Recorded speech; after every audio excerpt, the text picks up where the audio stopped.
some last call. Drink them if you got them. Oi! What the fuck you doing, geezer? Is that the best you can do? I've got to fly back to London. I need you to take care of my cat. I like cats. I like dogs. Hey, is Russ home? Who are you? What's the baby, man?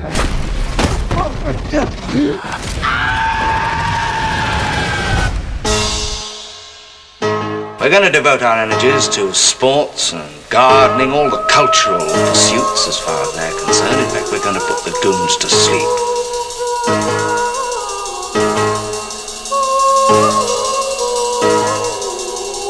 Meanwhile, we dig.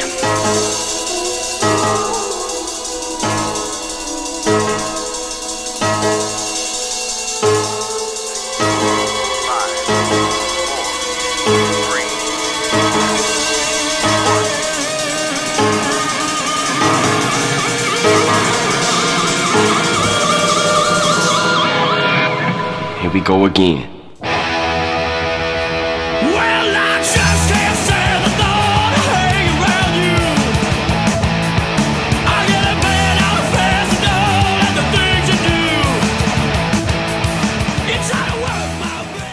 Greetings and welcome to the Anadrome. Today we have a movie review for you. Caught Stealing, a film by Darren Aronofsky. But before we do that, and before I do things like remind you about my Patreon page and that you should like, share, and subscribe, I would like to talk about another film for just a second. And that film is Quentin Tarantino's Once Upon a Time in Hollywood. Now, over the years, this has been raising in my estimation. It came out in 2019. A good year, maybe the last good year for film since the pandemic. The reason it's been rising in my estimation, among other reasons, is that, well, for one thing, it's endlessly rewatchable.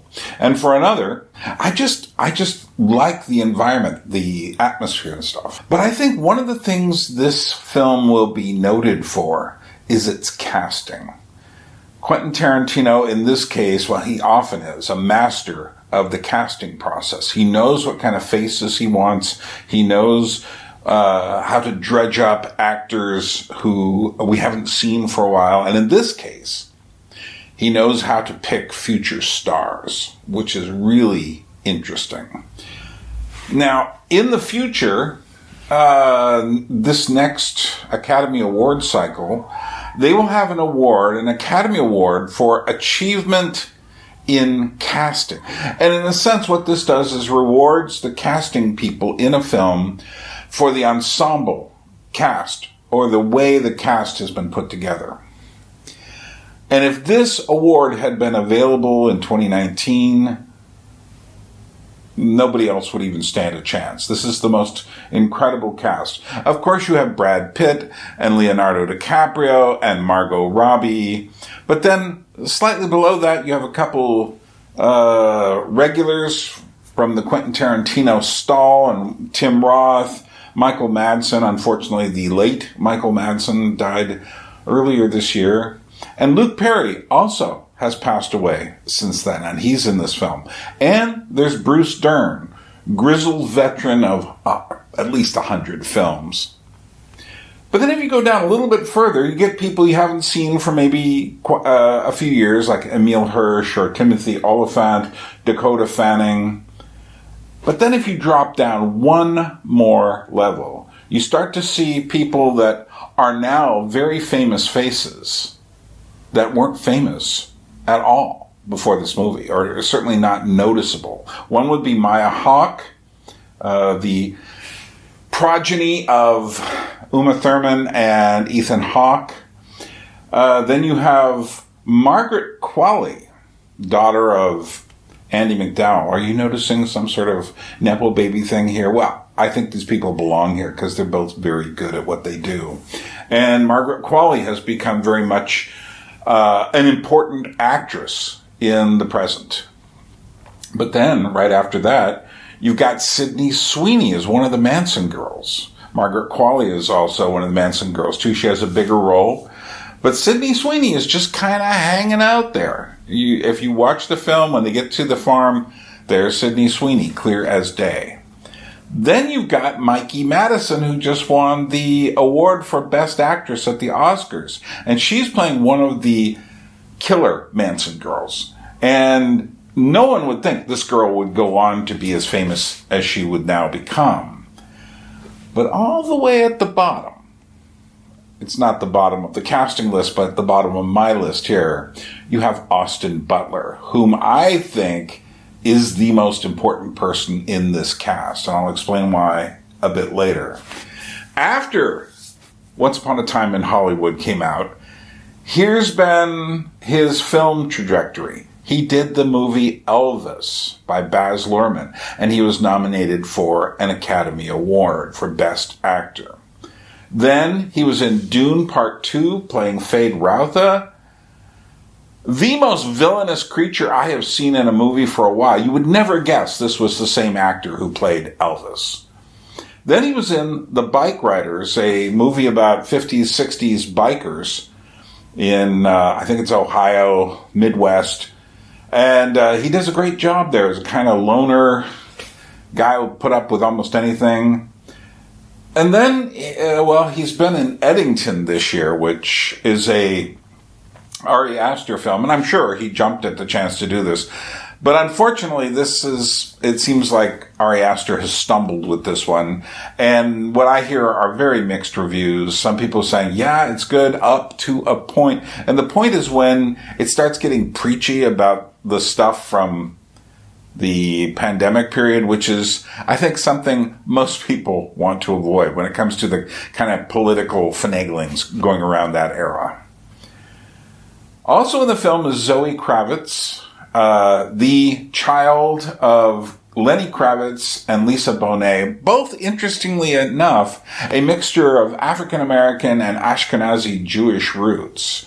Unfortunately, they didn't stay together, but she nevertheless has made her mark. I saw her first in, the television series remake, I think it was Netflix, of High Fidelity. And that went on for, maybe 10 episodes, don't quote me. But I thought, she's interesting. But she showed up in Mad Max Fury Road as well. That was actually a bit earlier than that. Actually, that's where I first saw her. And she stands out in the group of the three white kind of angelic creatures who are being secreted away by Charlize Theron's Furiosa and Mad Max. And then she was in The Batman as Catwoman, and she did a good job there, and I think people will remember her for that role and for this one. Although this is not nearly, I think The Batman was probably a more memorable picture. Nevertheless, this film is quite interesting. Also in the cast are a couple of guys playing Hasidic Jews. And that's Vincent D'Onofrio and Liev Schreiber. So watch out for them if you go to see this movie. So let's get to the elephant in the room. And the elephant in the room is Darren Aronofsky. Now, I've had a love-hate relationship with Darren Aronofsky's films. And I think anyone who has paid attention to the body of his work has a love-hate relationship with him. You can't possibly like all of his films. It's just impossible. I first saw Pi when it came out. I caught the video version in 1998 or so. And it's very much a New York film, so I appreciated it on that level. Then there was his Requiem for a Dream, which is a powerful piece of work, and for many people it's just like way over the edge. I mean, if you want to just feel jittery and psychotic, you watch that film, especially if you like to imbibe in various illegal substances. Then you have The Fountain. This is where Aronofsky first lost me, seriously. I didn't mind the intensity and the craziness of Requiem for a Dream, and Pi has its own kind of craziness, but this time I just felt this was like some sort of weird apologia for reincarnation and such, and I don't like those kind of films generally. Cloud Atlas was another one of those, and they just make me feel like, this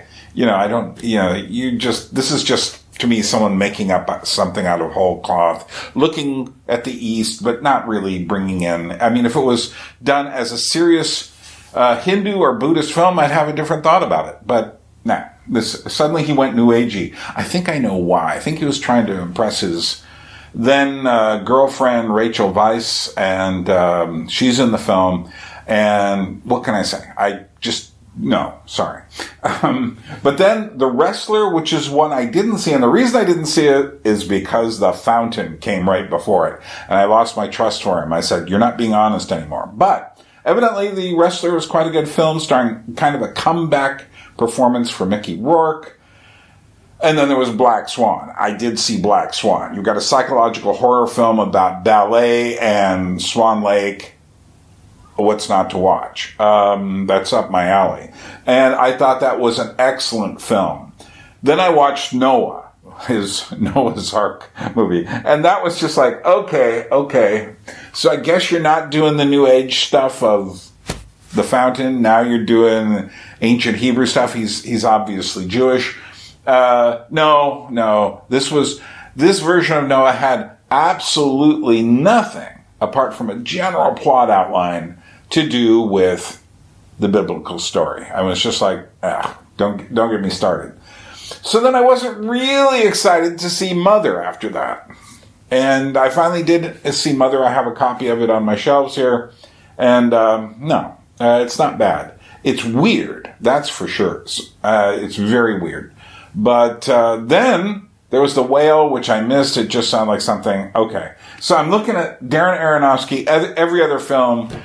I'm just going to throw up my hands and say, no, I don't want to see this. But then I wasn't going to go see, for these very reasons, Caught Stealing. I thought, like, okay, I can avoid this. And then I heard a couple of people I trust say, oh no, this is a really interesting film. And this isn't like his usual, like, weird boundary pushing that he does. This is like a very kind of comedic almost crime action thriller. So I went and saw it, and this is what I saw.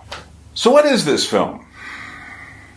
It is the closest I have ever seen Darren Aronofsky to doing a comedy. Now, he does have comedic touches, like the beginning of Mother has these kind of weird scenes where people are coming to see her, and she doesn't know what's going on. Jennifer Lawrence playing the mother part. But eventually it's just pitch black humor. And even in this film, it's not the kind of thing, I think I laughed out loud once, because there was just a scene that struck me as really ridiculously funny. But most of the time it's just like, nose snorter, that kind of thing. Nevertheless, it was enjoyable. And I would say this is in the same world that Pi and Requiem for a Dream are in. It's got the Hasidim as prominent figures as in Pi. Now, Pi was all about this guy looking for this mysterious number through computers, but he's also talking with his Kabbalistic Hasidic friends, the main character, who give them their own interpretation and numerology of the number of God and such. Very interesting. But again, the Hasidim play a very interesting part in this film.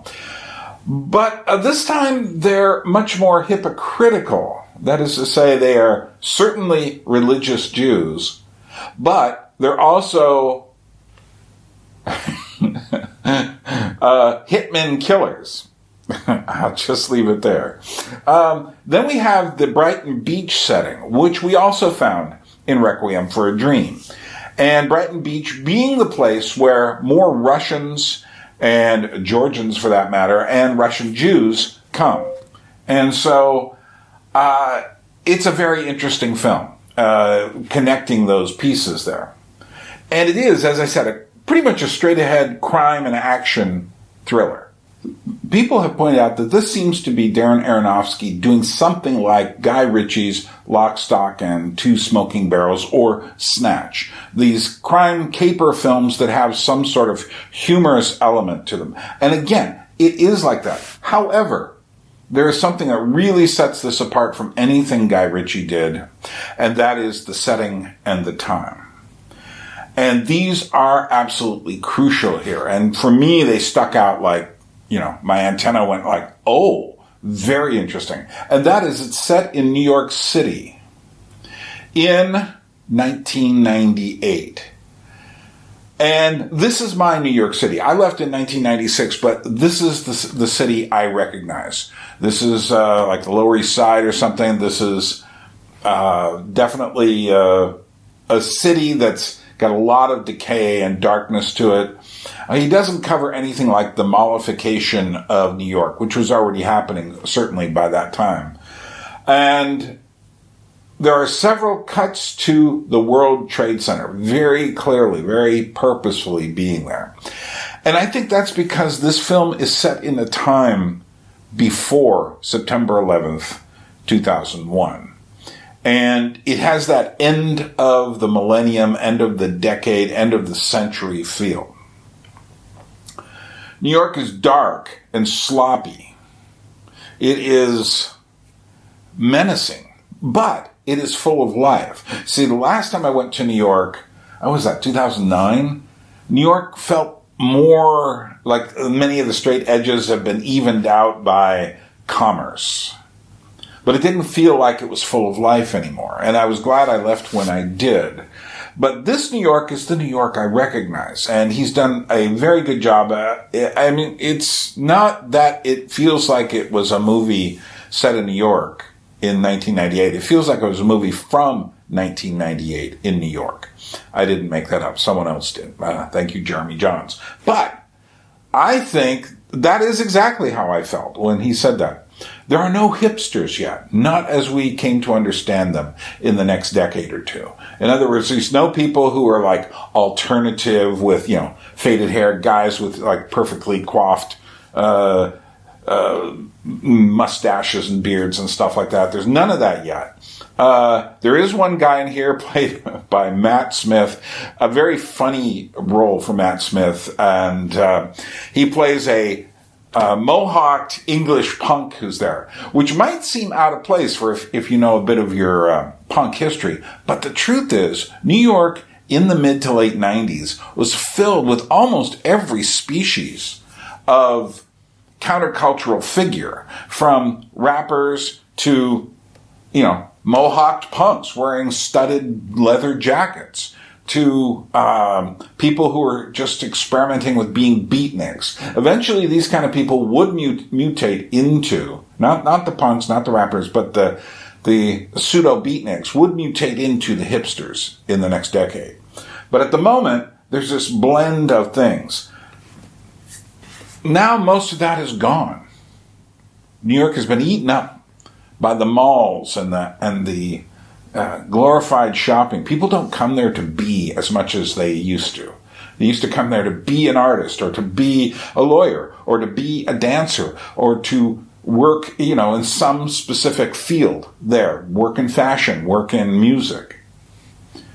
Now New York feels like a place, well, I wouldn't want to say now, because I've heard New York has been changing since the pandemic, and that the darkness is returning, which might be good for the culture there.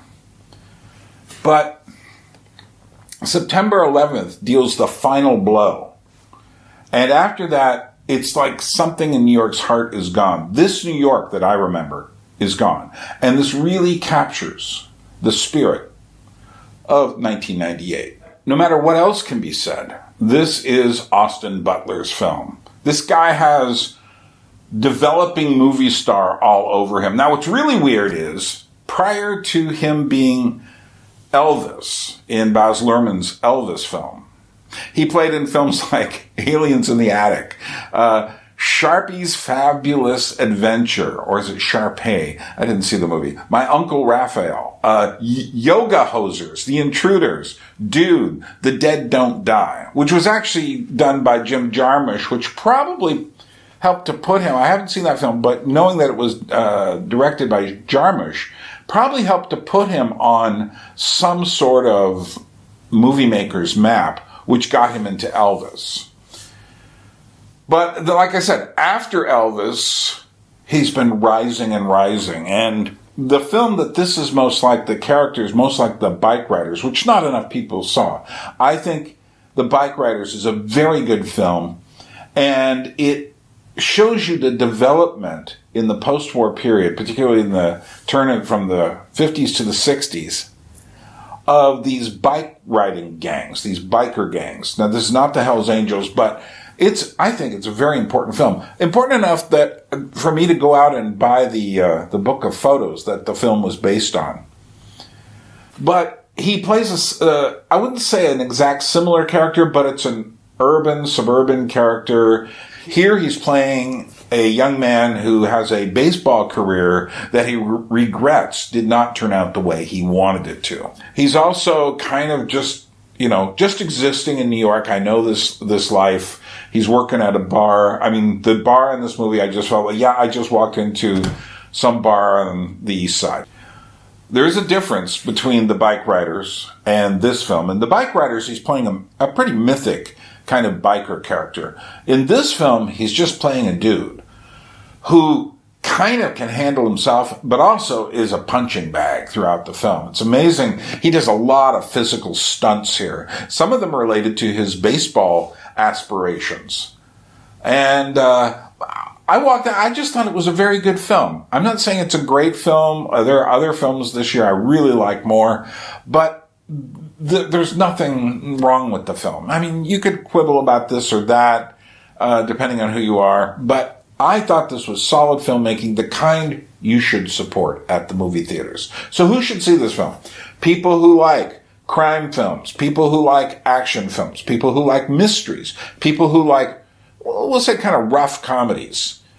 All those people will enjoy this film. If you're looking for a good film to enjoy yourself and you fit into one of those categories, you should see this film. If you're looking for something simply fun and light, this is not your film. But if you laugh when people's heads get knocked in, this is your film. So, thanks for watching. Remember, I have a new Patreon. This is the place where all 5 of my channels are coming together. I've got about, I don't know how many people yet, maybe about 10, 15 people who've signed up for my Patreon already. You should join if you find these kind of movie reviews important, because I'll tell you the truth. Well, this one, I tend on the movie reviews to put them out instantly because the movie is hot. Unless the movie has been out for a while, then I will wait. But I put on other film-related and music-related content sometimes months early there at my Patreon. So go check that out. Have you subscribed? What are you doing here? Like the channel. Spread this if you like it. If you thought I did a good job, let me know. What did you think? Did you see the film? Do you want to see the film? Talk about it in the comment section. Thanks. This is Burn Power, and from Tbilisi, Georgia, nowhere near Atlanta, where we say things like Nakwamdis, meaning obviously goodbye, and Droibit, which means temporarily. We'll just be gone from each other temporarily, and we will indeed meet again. A people without history is not redeemed from time. For history is a pattern of timeless moments. I don't suppose you're Jewish, are you? Eat, skinny boy. Eat or you're gonna upset her.